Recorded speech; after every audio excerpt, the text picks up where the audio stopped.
আসসালামু আলাইকুম রহমতুল্লাহি ওবরাকাতুহু। আলহামদুলিল্লাহ আলহামদুলিল্লাহি ওয়াকাফা ওয়া সালামুন আলা ইবাদিহিল্লাযীনা ইসতাফা, আম্মা বাদ। শুকর রব্বুল ইজ্জতের দরবারে, যিনি আমাদেরকে বিশ্ব কঠিন পরিস্থিতির পরেও আমরা অনলাইন শিক্ষা ব্যবস্থা ছাত্রদের স্বার্থে অনলাইন শিক্ষা পদ্ধতির সাথে যোগ হয়েছি।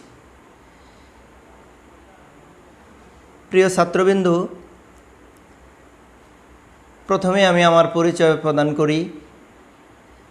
আমি মাওলানা আবুল বাশার, সহকারী শিক্ষক, গনি মডেল উচ্চ বিদ্যালয়, চাঁদপুর সদর, চাঁদপুর। প্রিয় ছাত্রবিন্দু, অষ্টম শ্রেণীর প্রথম অধ্যায় আমি আজ অনলাইন স্কুলে অনলাইন ক্লাসে আমি তোমাদের সাথে যোগ হব। প্রিয় ছাত্রবিন্দু, আজকে আমি সৃজনশীল প্রশ্নের 4টি যে ধাপ থাকে সে 4টি ধাপ সম্পর্কে প্রথমত আলোচনা করব, তারপরেই আজকের পাঠদান শুরু হবে। প্রিয় ছাত্রবিন্দু, সৃজনশীল প্রশ্নের 4টি ধাপ থাকে। 1, জ্ঞানমূলক, যা এক কথায় উত্তর দিবে। 2, অনুধাবনমূলক, যা চিন্তামূলক উত্তর দিবে।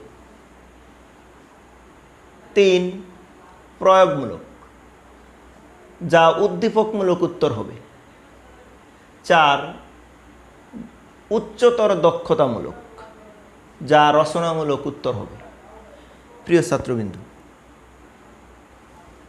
আমাদের আজকের পাঠদান আকাইদ, ইমান, নেফাক, আল আসমাউল হোসনা। প্রিয় ছাত্রবিন্দু, বিশ্ব পরিস্থিতি করোনা ভাইরাস জর্জরিত সমগ্র পৃথিবী। 2020 সালের মার্চ মাস থেকেই আমাদের শ্রেণী ক্লাসে শিক্ষা প্রক্রিয়াগুলি অফ হয়ে গেছে। আমরা ছাত্রদের সাথে শিক্ষার স্বার্থে আমরা অনলাইন শিক্ষাক্রম পাঠদানে এসেছি। আমাদের এই পাঠদানে সকল ছাত্রবৃন্দ, শিক্ষার্থীবৃন্দ, তোমরা এই অনলাইন ক্লাস অনুকরণ করার জন্য সবিনয় অনুরোধ করা হলো। প্রিয় ছাত্রবৃন্দ, আজকে আমার প্রথম অধ্যায়ের আকাইদ সম্পর্কে আলোচনা করব। তোমরা আকাইদ সম্পর্কে আলোচনা মনোযোগ দিয়ে শ্রবণ করবে এবং বুঝে শুনে পড়াশোনা করবে। প্রিয় শিক্ষার্থীবৃন্দ, আকাইদ হলো এক বচন, বহু বচন হলো আকিদা। ইসলাম ধর্মের অনুসারী হওয়ার জন্য সর্বপ্রথম মৌলিক কতিপয় বিষয়ের প্রতি বিশ্বাস স্থাপন করতে হয়, যেমন আল্লাহ তাআলার প্রতি, ফেরেশতার প্রতি, আখিরাতের প্রতি ইত্যাদি বিষয়ের উপর বিশ্বাস স্থাপন করাই হলো আকিদা। প্রিয় ছাত্রবিন্দু, প্রিয় শিক্ষার্থীবৃন্দ, ইসলামের মৌলিক বিষয়গুলির উপর বিশ্বাসকে আকিদা বলা হয়। আকিদা এমন একটি শব্দ যা মানুষের হৃদয় থেকে জাগ্রত হয়, হৃদয় থেকে সৃষ্টি হয়। প্রিয় শিক্ষার্থীবৃন্দ, আকিদা ইসলামের একটি অন্যতম একটি উৎস। আকীদাবিহীন মানুষ কখনো মুমিন হতে পারে না। প্রিয় শিক্ষার্থীবৃন্দু, আকীদা এমন একটা বিষয় যা পরিপূর্ণতা না হলে, পরিপূর্ণ আকীদাওয়ালা না হলে কখনো কোনো মানুষ মুসলমান হওয়ার সুযোগ নেই, মুমিন হওয়ার সুযোগ নেই। তাহলে বুঝতে হবে আমাকে আকীদার গুরুত্ব আমাকে দিয়ে যেতে হবে মৌতের আগ পর্যন্ত। প্রিয় শিক্ষার্থীবৃন্দু, আকীদা এমন একটা বিষয় অন্যভাবেও ব্যাখ্যা করা যায় যা আল্লাহ আছেন, আল্লাহ থাকবে, আল্লাহর কোনো লয় নাই, আল্লাহর কোনো ক্ষয় নাই। মুহাম্মদ সাল্লাম আল্লাহর রসুল, মুহাম্মদুর রাসূলুল্লাহ সাল্লাম আল্লাহর রসুল, আল্লাহর প্রেরিত বান্দা।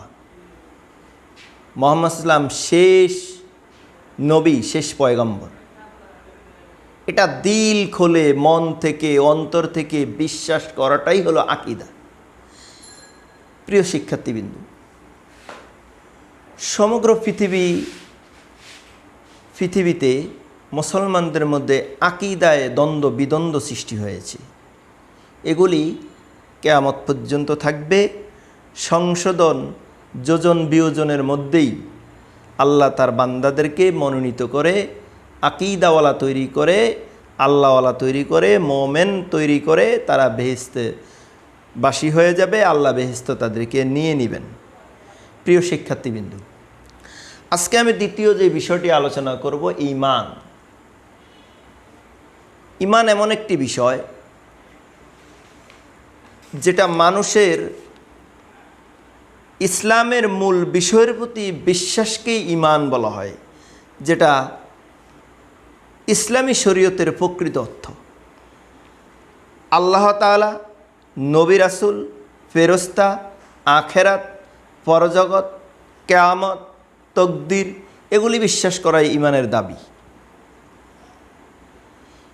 ঈমানের তিনটি ধারা রয়েছে। প্রিয় শিক্ষার্থীবৃন্দু, তোমাদের জ্ঞানমূলক যে প্রশ্ন থাকবে তার মধ্যে একটা প্রশ্ন থাকতে পারে, ঈমানের কয়টি ধাপ রয়েছে?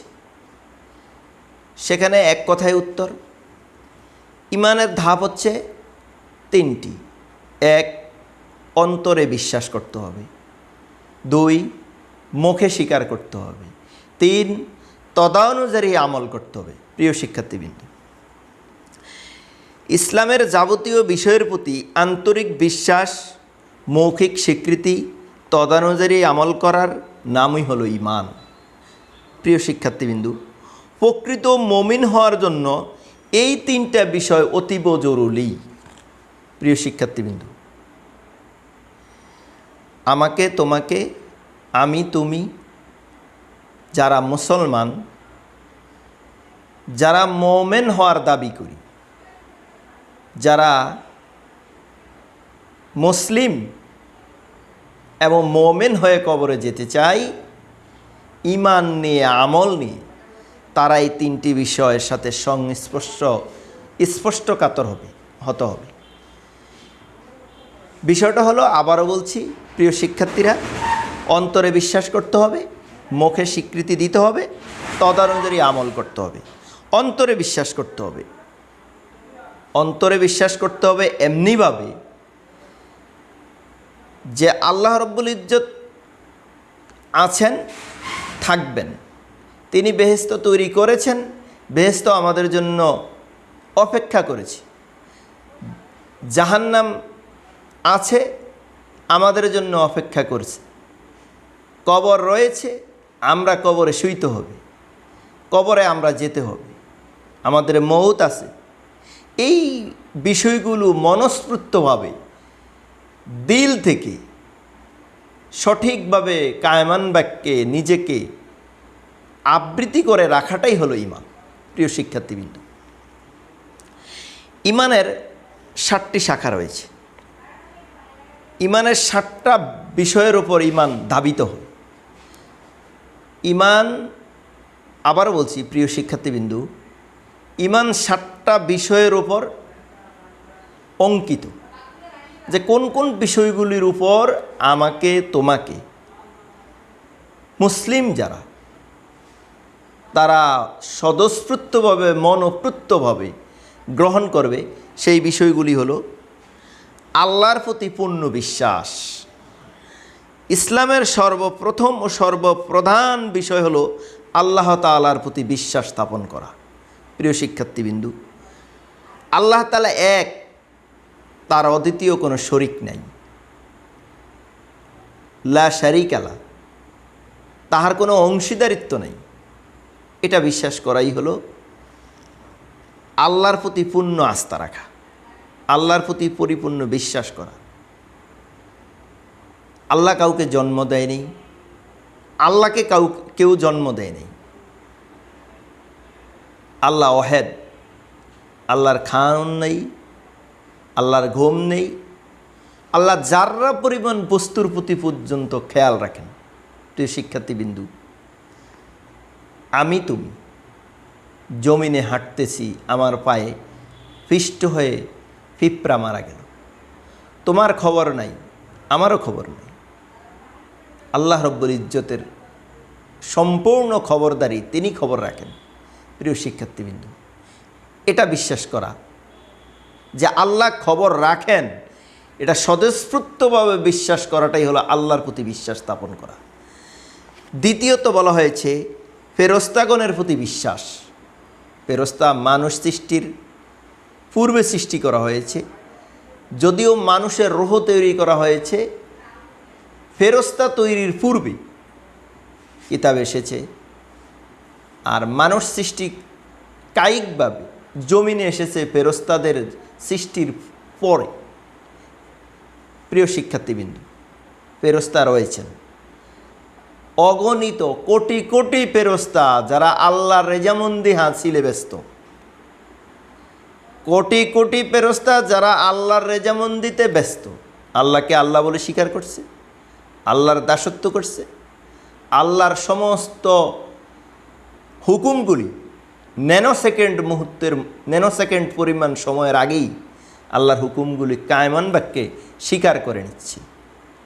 প্রিয় শিক্ষার্থীবৃন্দু, এই বিষয়টা বিশ্বাস করা, এই ফেরেশতাদের প্রতি বিশ্বাস করা, এটা ঈমানের অংশ। যে ফেরেশতা রয়েছেন, ফেরেশতা আমাকে পাহারা দিচ্ছেন, ফেরেশতা আমার মালাকুল মউতের সাক্ষী হবে, ফেরেশতা দিয়ে আমার মউত হবে, এটাই হলো ফেরেশতাদের প্রতি বিশ্বাস স্থাপন করা। তৃতীয়ত বলা হয়েছে আসমানি কিতাবের প্রতি বিশ্বাস করা। প্রিয় শিক্ষার্থীবৃন্দু,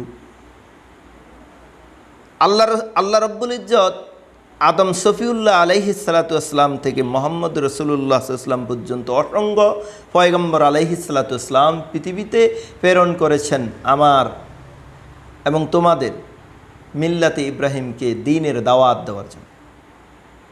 তাদের উপর আসমানি কিতাব এসেছে,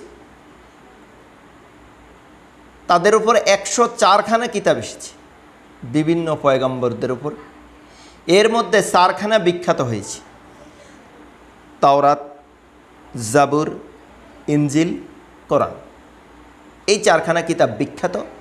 শেষ নাজিল হয়েছে কোরআনে হাকিম মুহাম্মদুর রাসূলুল্লাহ সাল্লাল্লাহু আলাইহি ওয়াসাল্লামের প্রতি। প্রিয় শিক্ষার্থীবৃন্দু, চতুর্থ হলো নবী রাসূলগণের প্রতি বিশ্বাস স্থাপন করা। নবী রাসূলরা দুনিয়াতে এসেছেন দিন প্রচার করার জন্য, আমাদেরকে জান্নাতের উচ্চ রাস্তার দাওয়াত দেওয়ার জন্য, দিন শরীয়তের সবক দেওয়ার জন্য। পয়গাম্বর এসেছেন, পয়গাম্বররা চলে গেছেন, পয়গাম্বররা জিহাদে অংশগ্রহণ করেছেন, পয়গাম্বররা দ্বীন ও ইসলামকে জিন্দা করার লক্ষ্যে তাদের প্রাণপ্রণ ঐক্য, প্রাণপ্রণ চেষ্টা করে তারা দুনিয়া থেকে চলে গেছেন। তাদের প্রতি বিশ্বাস স্থাপন করাটাই হলো ঈমান। প্রিয় শিক্ষার্থীবৃন্দু, আখিরাতের প্রতি বিশ্বাস করা। এই যে একটা জগৎ, এই জগৎ থেকে আমি তুমি সকলেই, হিন্দু, খ্রিস্টান, বৌদ্ধ, ইহুদি, কাফের, সমস্ত জাতি, সমস্ত সৃষ্টি, আল্লাহর যে সকল সৃষ্টিগুলি প্রাণ রয়েছে, তারা সবাই মৃত্যুবরণ করতে হবে। তবে সবার জন্য আখিরাত অপেক্ষা করে না, শুধু 2টা জাতির জন্য আখিরাত অপেক্ষা করেছে। এক হচ্ছে মানুষ, আর হচ্ছে জিন।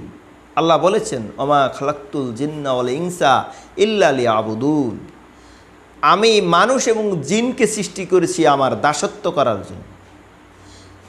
এই দুই জাতি সৃষ্টি করেছেন, দুই বংশধর তৈরি হয়েছে আল্লাহর ইবাদত করার জন্য আর সমস্ত হিসেব কিতাবের জন্য।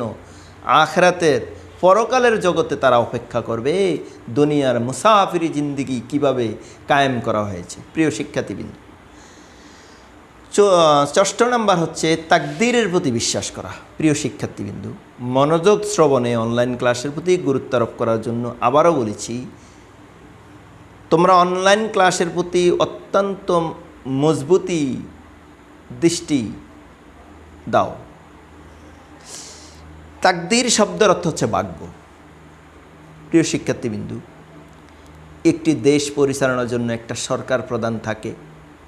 সরকার প্রধান দেশটি পরিচালনা করার জন্য একটা বাজেট প্রণয়ন করে, বাজেট অনুমোদন করে।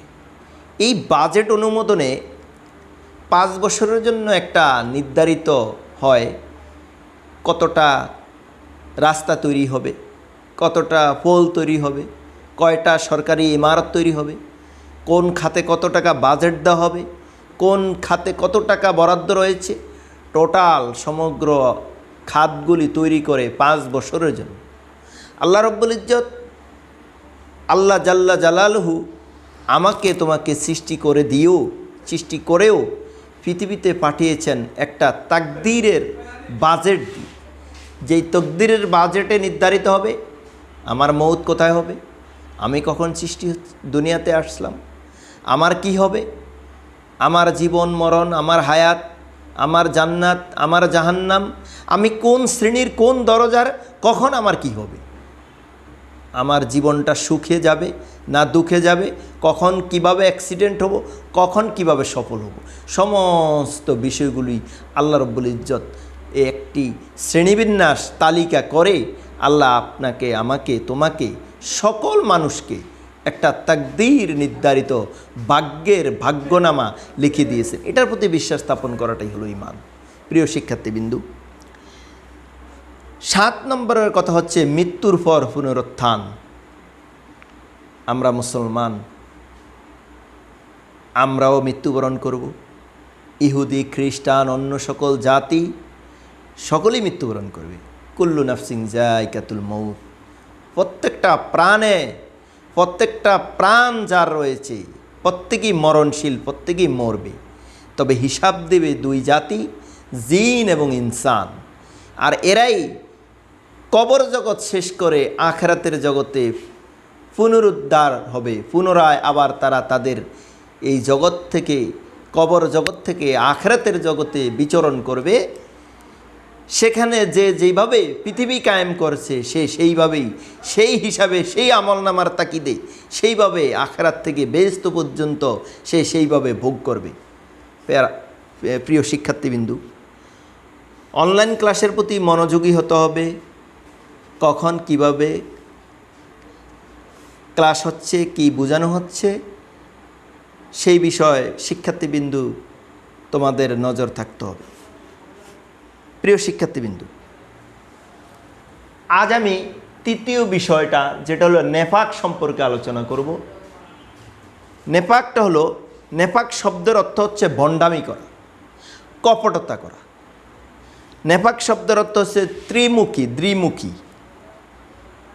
আচরণবিধি লঙ্ঘন, মিথ্যা সংলাপ, জীবনকে মিথ্যার ওপর প্রতিষ্ঠিত করা, জীবনকে দোটানার মধ্যে প্রতিষ্ঠিত করা, একেবারেই সার কথা হলো প্রতারণা করা। প্রিয় শিক্ষার্থীবৃন্দু,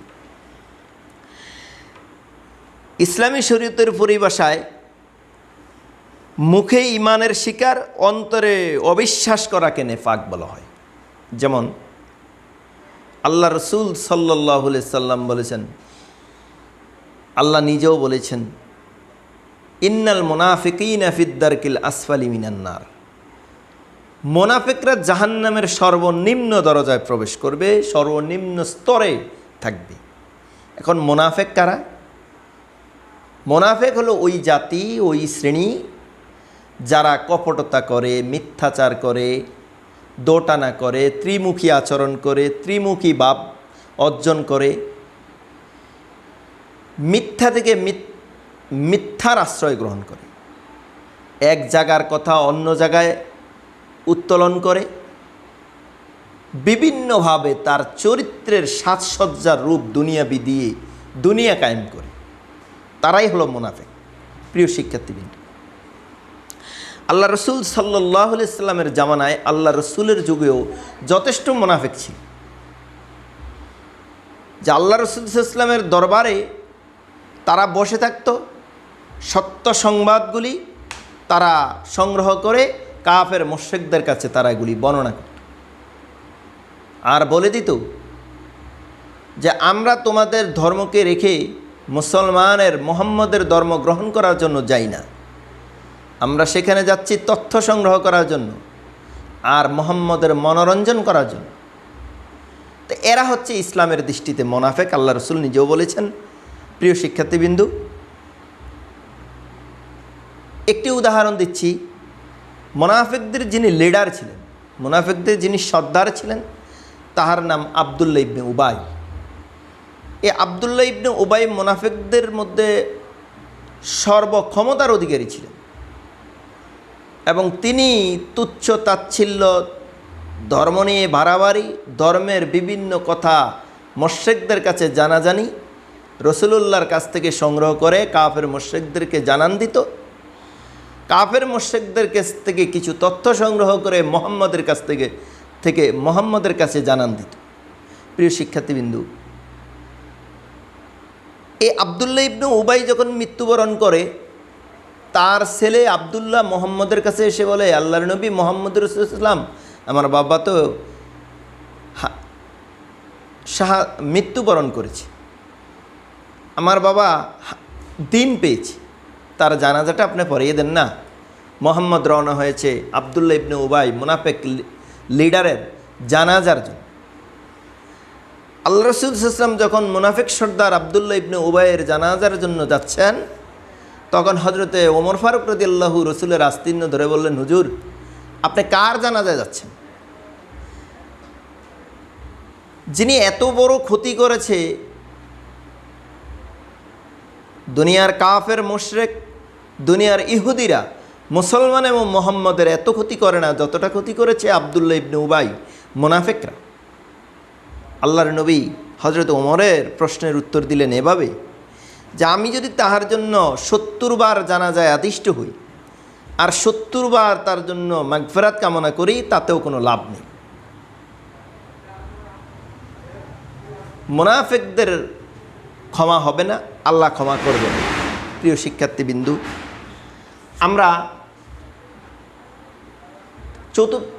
চতুর্থ যে বিষয়টি আজকে আলোচনা করব, আল আসমাউল হোসনা। প্রিয় শিক্ষার্থীবৃন্দ, আল আসমাউল হোসনা শব্দের অর্থ হচ্ছে সুন্দরতম নাম। ইসলামী শরীয়তের পরিভাষায় আল্লাহ তাআলার গুণবাচক নামসমূহকে একত্রিতকরণে বলা হয় আল আসমাউল হোসনা, অর্থাৎ আল্লাহর গুণবাচক ইতিবাচক নামগুলি হচ্ছে আল আসমাউল হোসনা। হাদিস শরীফে আল্লাহ রসুল সাল্লাল্লাহু আলাইহি ওয়াসাল্লাম বলেছেন, আল্লাহর ৯৯টি গুণবাচক নাম রয়েছে। আল্লাহর অসংখ্য নাম, তার মধ্যে ৯৯টি হলো গুণবাচক, যে নামগুলি মিল্লাতে ইব্রাহিম, আদম সফিউল্লাহ, মুহাম্মদুর রাসূলুল্লাহ সাল্লাল্লাহু আলাইহি ওয়াসাল্লাম সকল নবীর উম্মতদের নাজাতের এবং দয়ার কারণ, এই ৯৯টি নাম। প্রিয় শিক্ষার্থীবৃন্দ, এর গুরুত্ব তাৎপর্য ব্যাপক।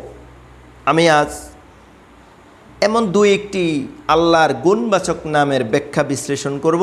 প্রিয় শিক্ষার্থীবৃন্দ, প্রথম হলো আল্লাহু গাফফারুন, যার শব্দের অর্থ হচ্ছে অতি ক্ষমাশীল। আল্লাহ ক্ষমা করে দিবেন, বান্দাকে আল্লাহ ক্ষমা করে দিবেন, এটাই আল্লাহর ইতিবাচক দিক, আল্লাহর মহত্ব। দ্বিতীয়, আল্লাহুস সামাদুন, আল্লাহ অমুখাপেক্ষী। পৃথিবীতে আল্লাহর পরে এমন কোনো সৃষ্টি নাই যে অমুখাপেক্ষীহীন, মুখাপেক্ষী।